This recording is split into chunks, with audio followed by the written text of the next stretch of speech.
Olá, tudo bem?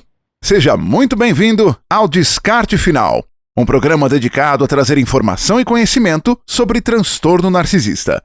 O meu nome é Rubens Macedo, eu sou o seu apresentador. Se narcisistas têm tanto medo de serem desmascarados, por que eles gostam de correr esse risco? Quem disse que eles gostam? Vem comigo.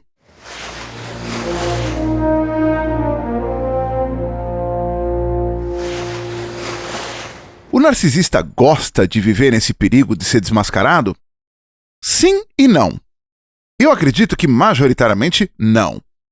O narcisista gosta sim do jogo de poder, porque ele se julga mais inteligente, mais esperto, mais sagaz do que todo mundo, então ele gosta desse jogo de estar enganando os outros e estar andando no limite do limite, correndo o risco de ser pego, porque isso alimenta a ideia de poder que ele tem. Mas por que tantas vezes ele é desmascarado, ele é pego e isso traz problemas? Porque justamente por conta do ego, ele corre mais risco do que ele poderia. O ego de se achar muito mais esperto e mais inteligente, de que ninguém vai pegá-lo, ninguém vai descobri-lo, e se descobri-lo que não haverá consequência, então não é exatamente que ele gosta de correr o risco de ser desmascarado.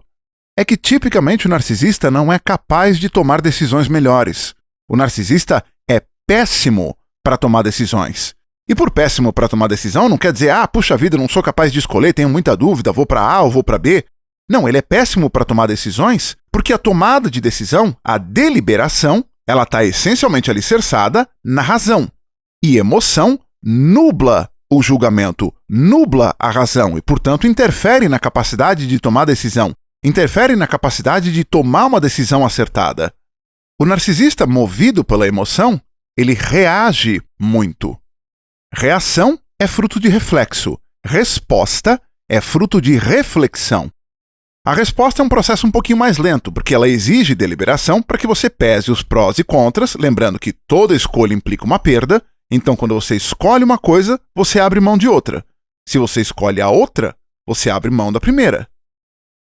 Emoções nublam o julgamento. Emoções interferem na capacidade de tomar decisões.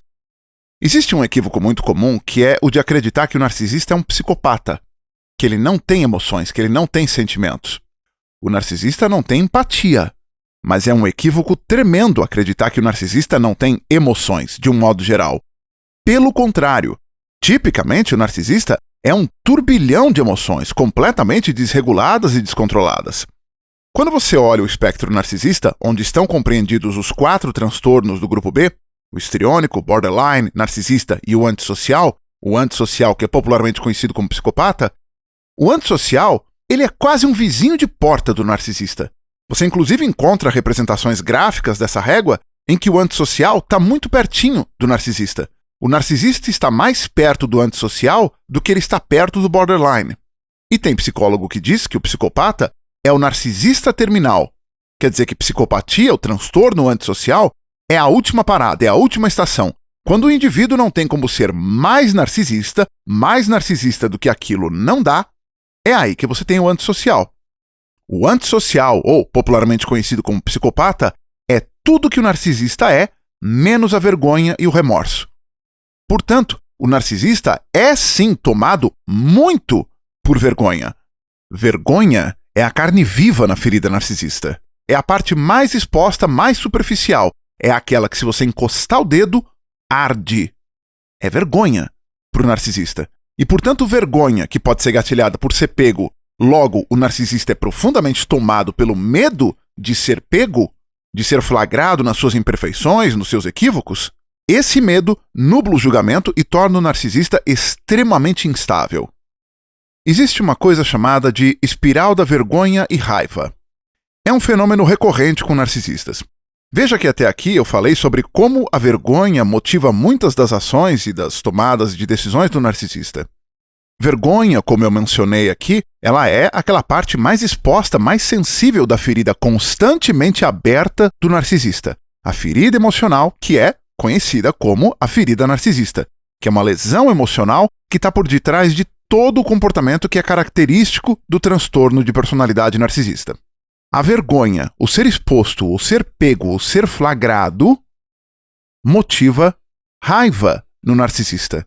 Ele sente muita raiva porque foi visto, especialmente publicamente, mas ainda que tenha sido somente por uma pessoa, ele sente muita raiva por ter tido isso exposto.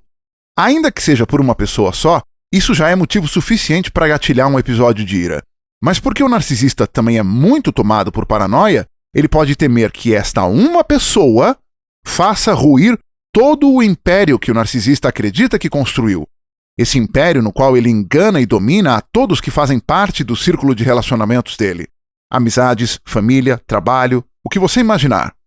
Então existe o temor de que esta uma pessoa que o percebeu, que o flagrou, possa expô-lo para todo mundo. Então é perfeitamente razoável imaginar que isso vá produzir um episódio de ira. E quem conviveu com um narcisista sabe exatamente o que é. Isso pode se manifestar em toda forma de agressão, verbal, física, emocional, com comportamento passivo-agressivo, porque o narcisista fica ruminando sem parar. Então você suponha que o narcisista teve efetivamente uma explosão. Raiva, gritaria, quebrou objetos, foi agressivo com pessoas. E como nenhuma tempestade dura para sempre, uma hora a energia se esgota e esse episódio de ira acaba. Só que ele deixou um rastro de destruição por onde ele passou. E isso faz com que ele sinta vergonha do desastre que ele causou e agora possivelmente um monte de gente está vendo. Suponha que esse narcisista sempre fez um esforço para parecer muito calmo, muito comedido, muito controlado, medita, faz yoga, entoa mantras, e de repente ele explode com pessoas. Isso produz vergonha. E essa vergonha pode acabar por produzir raiva. E essa raiva produz vergonha, que produz raiva, que produz vergonha, que produz mais raiva, que produz mais vergonha. Essa é a espiral de raiva e vergonha. O narcisista fica preso nisso por um tempo e, de novo, como a energia é finita, nenhuma tempestade dura para sempre, uma hora a energia se esgota e esse ciclo se interrompe.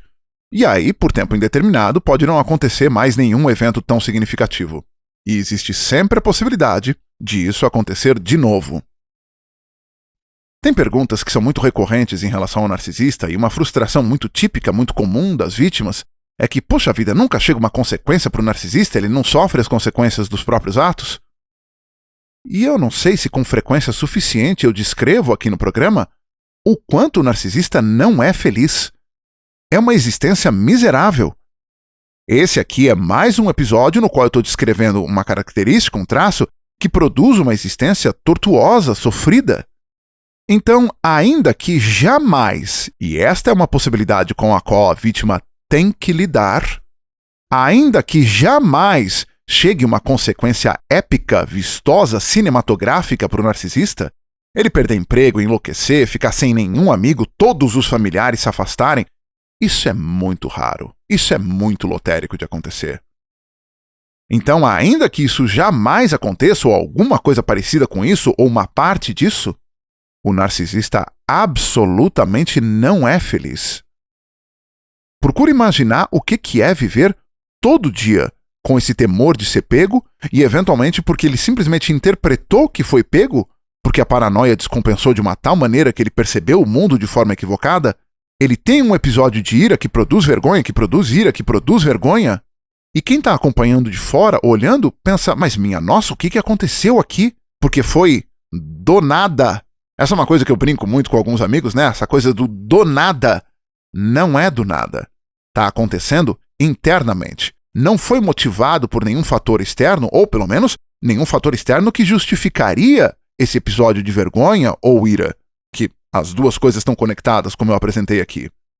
Então fica aqui também uma lição muito importante para quem convive ou conviveu, que é: não há nada que você possa ou poderia ter feito para evitar este episódio.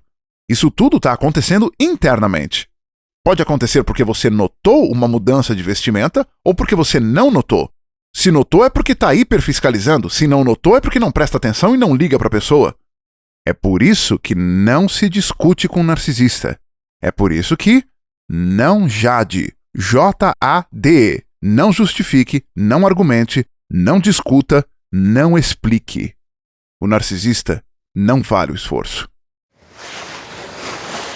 O programa de hoje fica por aqui. Se você curte o trabalho que eu faço e acredita que ele pode ajudar mais pessoas, curta, comente, compartilhe, se inscreva. O meu nome é Rubens Macedo. Eu não sou psicólogo ou terapeuta de qualquer espécie. O consumo desse material não substitui ajuda profissional. Se você acredita que está com problemas, procure um psicólogo qualificado. O mais provável é que tenha solução. Até a próxima.